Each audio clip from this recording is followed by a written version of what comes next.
Hello everyone, my name is Loco and welcome to a new game of StarCraft 2. This is going to be a professional game between probably two of the best players in their respective races. It's going to be spawning in the bottom left corner as the Blue Protoss. One of the most popular foreign Protoss players. It's going to be none other than teamless, yeah, I gotta say that, NaNiwa. And his opponent for this game is going to be none other than probably like the most up-and-coming player, even though she's already kind of at the top. It's going to be none other than Acer Scarlett. Now I actually say that, it's going to be an interesting thing to talk about. Scarlett actually slowly but steadily, she's climbing kind of to the top of the StarCraft 2 leagues. Like, she's winning games versus the best players in the entire freaking world. Actually, she recently, it was announced that Axiom is going to team up with Team Acer. And both of them are going to participate in the GSTL, of course, the GomTV Team League version of StarCraft 2 in Korea. So that's going to be really interesting how that is going to be.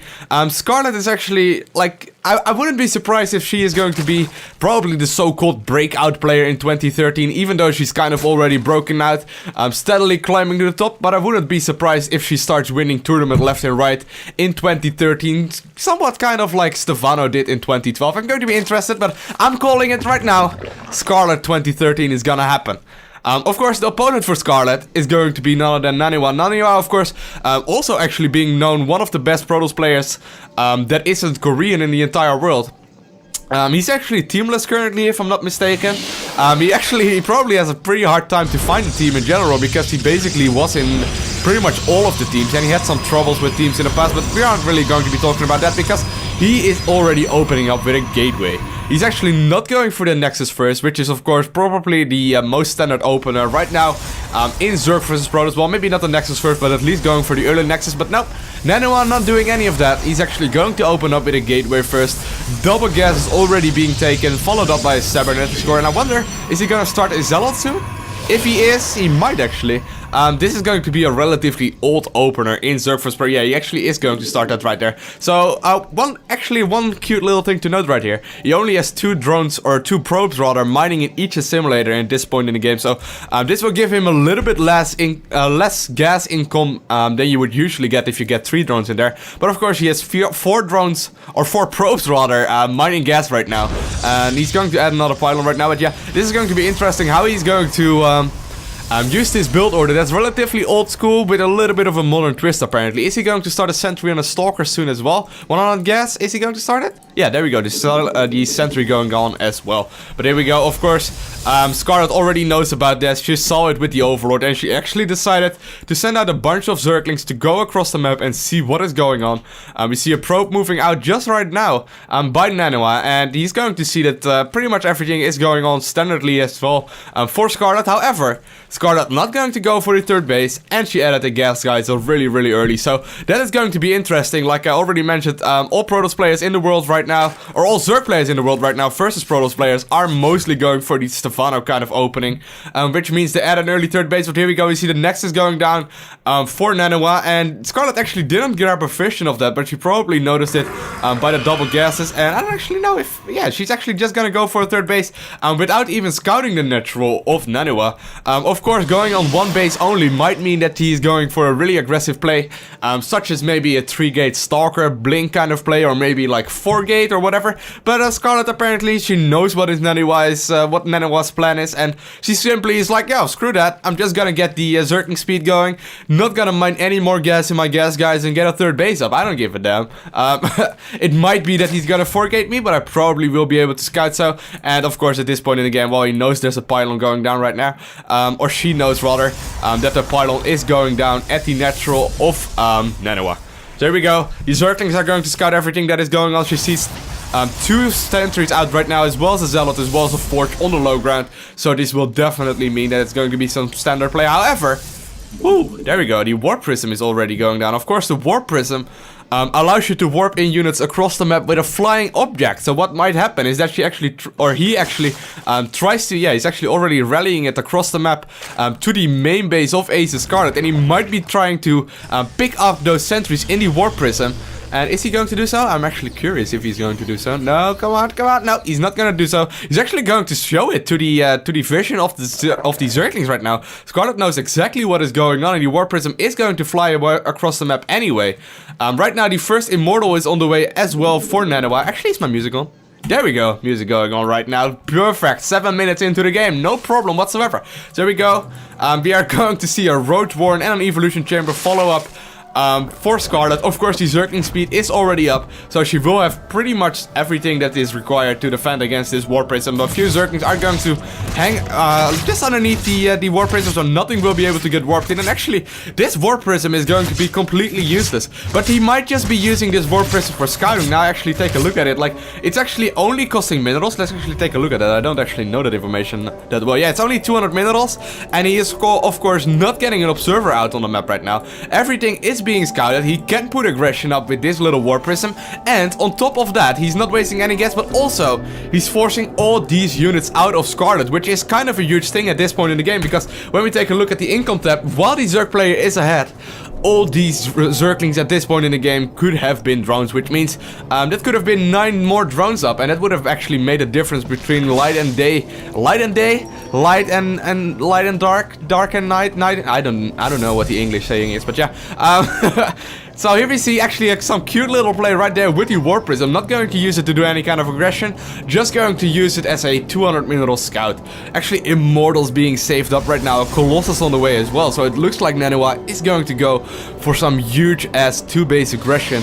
As a Protoss player, of course, this is going to be really interesting, because if he will be able to do enough damage with this, he might be able to get the full game right in his favor right now. But here we go. Is he actually? Yeah, there we see the Overseer going down right now at this point in the game. Looks like the lair is finished. The macro hatchery is going down as well as the roach speed. So if Scarlett, yeah, actually Scarlett is going to start a lot of units right now. 12 roaches already on the production tab. But will it be enough to deal with the imminent threat of the Protoss player? Here we actually see him moving out, warping in a bunch more sentries, 3 Immortals and a Colossus, most likely gonna wall himself in completely. There we go. And he's actually going to use this Warp Prism that he made earlier, that he used instead of a observer, going to use this to warp in for him.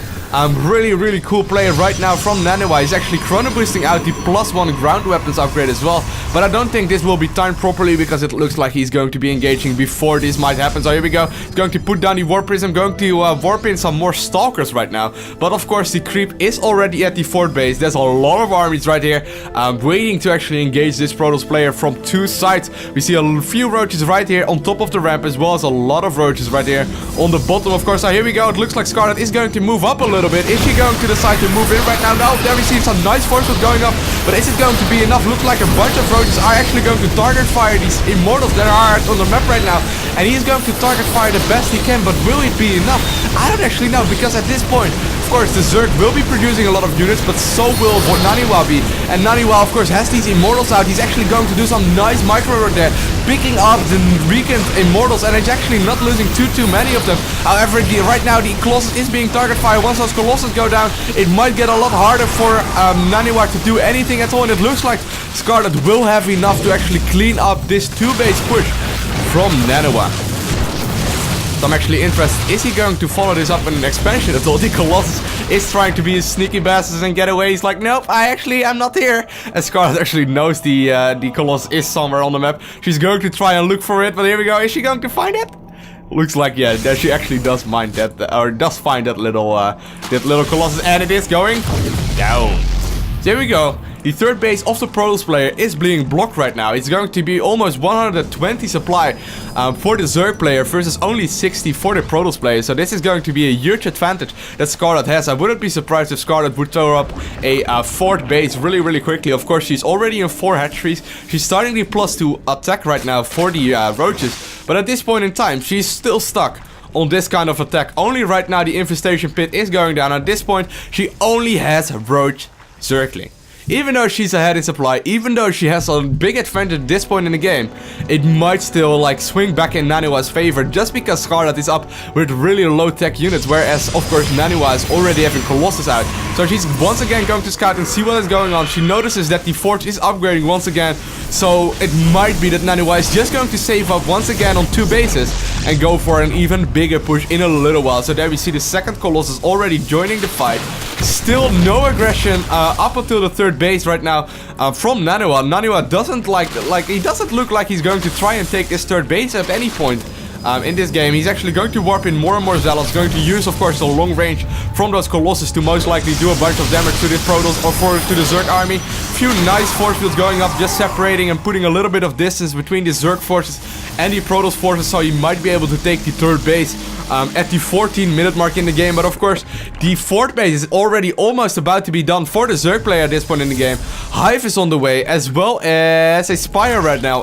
I wouldn't be surprised yet that we actually see 5 Infestors already being already in the production tab right now. A few finishing up at this point in the game, and it looks like Scarlett is in a firm position to take this game. Of course, the creep has to dissipate a little while before actually having the possibility of taking this 3rd base right now. But look at the tiny army that NaNiwa has at this point. Of course, Scarlett is going to try and go for the Broodlord Infestor army, because Broodlord Infestor is absolutely awesome. There we see the Spire finishing up at the exact same time as the Hive is finishing up, so she can go for the Greatest Spire right away. However, the Observer has full vision of this. He actually knows the exact timing of the Hive right now. And he also knows that there will most likely be a bunch of Corruptors on the way right now. And he's completely right with that. She's also going to start a bunch of Spine Crawlers right now at the bottom of the 4th ramp. And as long as she's just, I'm confused. She is just denying this 3rd base. There we go, actually, the 3rd base being once again cancelled by Acer Scarlett, and NaNiwa doesn't have any option to go in, but once again take the Nexus at the 3rd base. He's just going to try and make as many Colossus as he possibly can, actually more and more Colossus on the production tab, as well as a Warp Prism, so he might get a little bit more aggressive as soon as this Warp Prism finishes. But right now there's going to be a lot of Colossus out on the map. The Greatest Spire, however, is starting to morph in. We see a bunch of Corruptors on the map somewhere as well. Actually, there they are. Oh my god, this is actually a fearsome army of Corruptors. He's actually going to try and push in a little bit into the 3rd base of NaNiwa, but NaNiwa has this big ass force right now trying to move across the map. Even though Scarlett doesn't have the highest tech units at all, she has pretty good upgrades going on right now. The +3 armor looks like it's actually on the way right now, or the +1, or the +3 range rather, is on the way right now, as well as the +1 melee attack. So here we go, the pylon is going to be picked up, and it looks like NaNiwa is going to try and get as aggressive as we can. She is actually going to target fire all those Colossus down with the Corruptors, not going to put too much engagement going on right now. She is actually going to throw down as many infested Terrans as humanly possible, and he's actually going to throw back the Protoss player for now, warping in more and more Stalkers, of course, going to try and deal with all those Colossus, or with all the Corruptors that are on the map right now. Nice blink back with NaNiwa's Stalkers, but is it going to be enough? I highly doubt it, and NaNiwa GG is out of the game. So I want to thank you guys all for watching. If you liked the video, please hit the like and favorite button right below the video, and as always, don't forget to smile, and hopefully I see you again. Bye!